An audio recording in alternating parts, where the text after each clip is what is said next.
Hey Grd10s, and welcome to the next part of plant tissues, my favorite stuff. Alright, so in the last lesson we did the surface of all plants, okay? So we spoke about the different components just so that you guys had a brief understanding, and then next we did the epidermis as well as the meristematic tissue. So now you know how more tissue is made, or what is a tissue that is able to divide through the process of mitosis, and now you know what the line is, okay, the lining of the plant. Now we're going to look at what makes the bulk of the plant.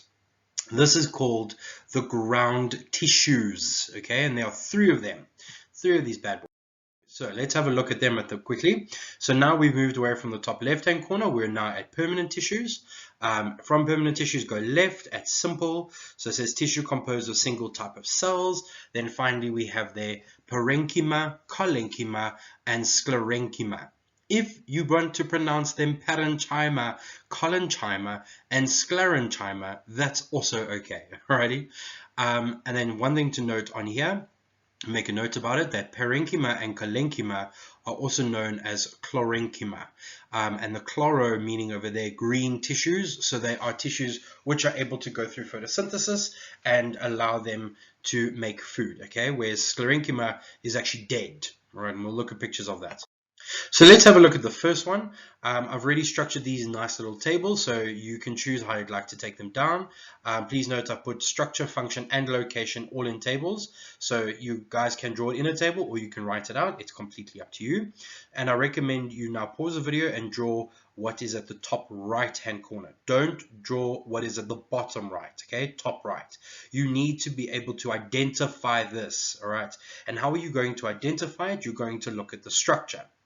They have thin cellulose cell walls. Notice how they are not secondarily thickened with lignin, okay? It's just cellulose. They have an extremely large vacuole. You can notice that entire, what looks like a separate wall is actually the huge vacuole inside over there. That means that this is going to allow for a lot of turgor pressure and allow the plants to stand upright. They have a thin layer of cytoplasm because they have a very large vacuole. They have a nucleus and extremely large intercellular air spaces. And you can see on the diagram over there, top right, the bottom, second from the bottom, it says intercellular space. That is, it's intercellular air space, which means now it's going to allow for a lot of gaseous exchange to occur over there, or respiration. It's going to act like its mouth, and it may contain chloroplasts. Okay, so you need to be able to recognize that at the top over there. It's not exactly very rigid in shape, but you can see it as a bit more of a defined structure. But it is quite round, and it's round for a good reason, so that the vacuoles like to push out, and there's a creation of intercellular air spaces.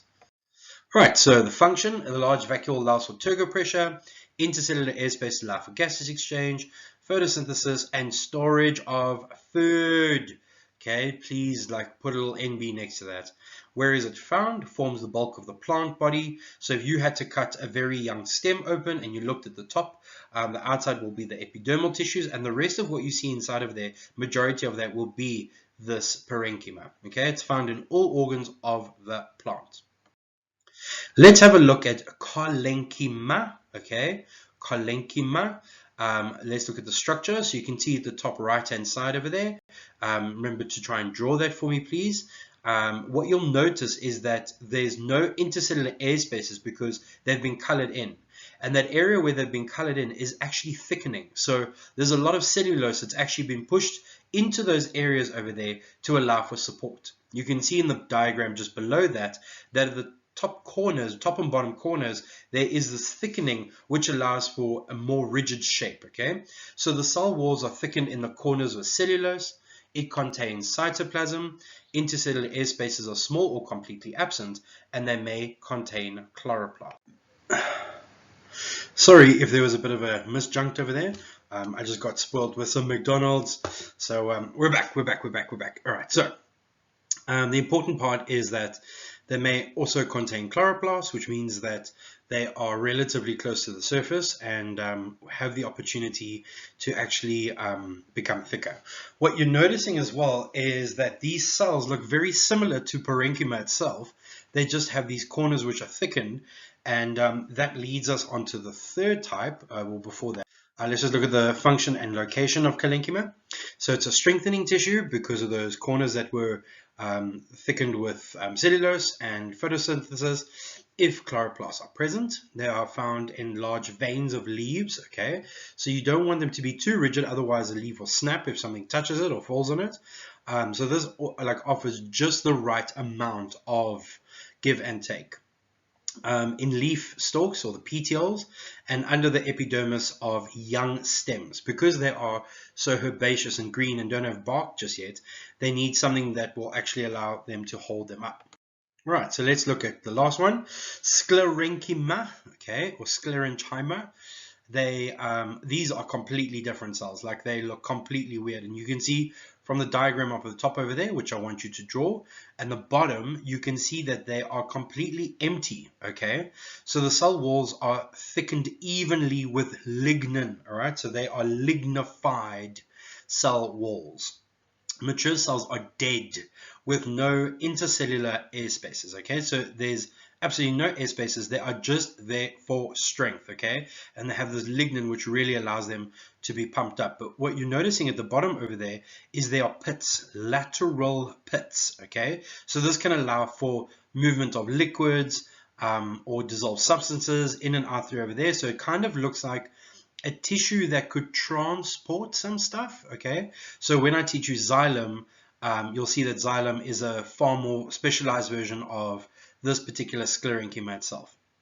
That open hole inside, because remember it's dead, okay? There's no nucleus, there's no cytoplasm, no chloroplast, no organelles whatsoever. And that empty hole is actually called lumen. I like asking that and give the correct biological terms. So draw it, recognize how thick it is, far more thicker than parenchyma and Sclerenchyma, and they are strengthened with lignin. So the function is to provide strength and protection. That's it. Boom. So they're usually found together with xylem and phloem. So xylem and phloem are these transport tissues, which we'll get to in the next lesson. And you don't want, let's say, for instance, something to like come and eat through your, arteries and veins. And the arteries and veins of plants are xylem and phloem, okay? The Afrikaans people often say phloem, which is quite a lot of fun as well. So if that's an easier way for you to remember how to pronounce it, you don't want any of those to be damaged, so you ensure that it's protected by Sclerenchyma. All right, there are also two kinds of Sclerenchymas, sclerids and vessels, but we're not going to get into that. I just need you to know the tissue itself. So this is just in case you didn't really look into what I was previously doing over there. These are just color versions of all three of those, parenchyma, Sclerenchyma, and Sclerenchyma. I don't expect you to draw these, but if this helps you for some reason, you are more than welcome to use it. All right. Hope you have a great day, Grade 10s. Look after yourself. Bye.